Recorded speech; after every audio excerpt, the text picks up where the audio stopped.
Hello again. I have in the past been pretty robust in denouncing conspiracy theories such as those based upon the discredited protocols of the Elders of Zion. I do not believe that any such secret project for the domination of the world by Jews exists. That does not, however, mean that I do not believe that Israel spies on its allies as well as its enemies, and that knowing what the American and British governments are up to is very important to Israel. That they do this by recruiting people, many of them Jews and others not, to gather intelligence on America and Britain has never been in doubt. One remembers Jonathan Pollard, for instance, in the United States. In this country, Robert Maxwell, the publisher of the Daily Mirror, who died in strange circumstances some years ago, was almost certainly working part-time for the Israelis. And of course, his daughter Ghislaine was Jeffrey Epstein's girlfriend and business partner. What Jeffrey Epstein's actual purpose was in his activities, and also where his money came from, has always been a bit of a mystery.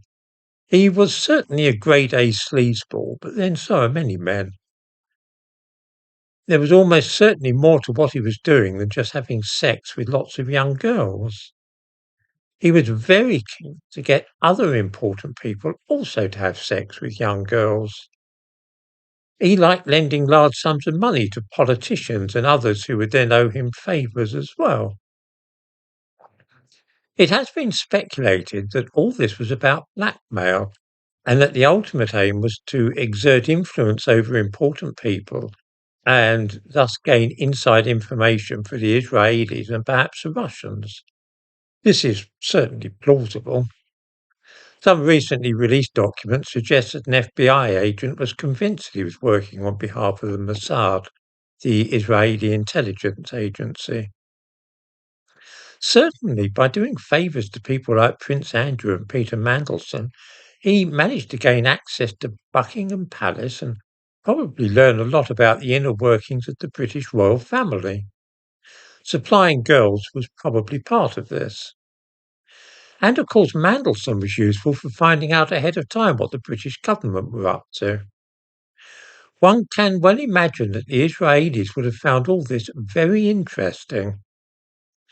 I dare say that their main target would have been the Americans, but of course, America shares a lot of information with this country, and so a route to the heart of the British government might have been worth having. How deep did this run?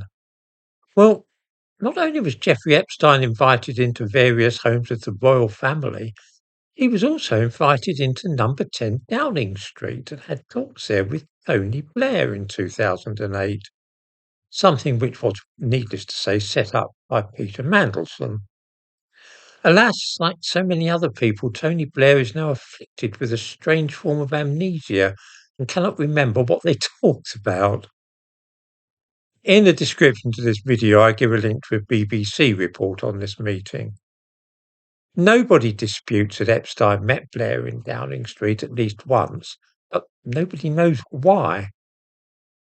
It is perhaps unfortunate that the main players in this current saga, Jeffrey Epstein, Peter Mandelson, and Ghislaine Maxwell, are all Jews, because this encourages, on the one hand, those who see Jewish conspiracies all over the place, and also those of us who have few illusions about the Israelis and feel sure that if they thought they could get to know what was happening in friendly governments, then they wouldn't hesitate to use dubious means to obtain the information.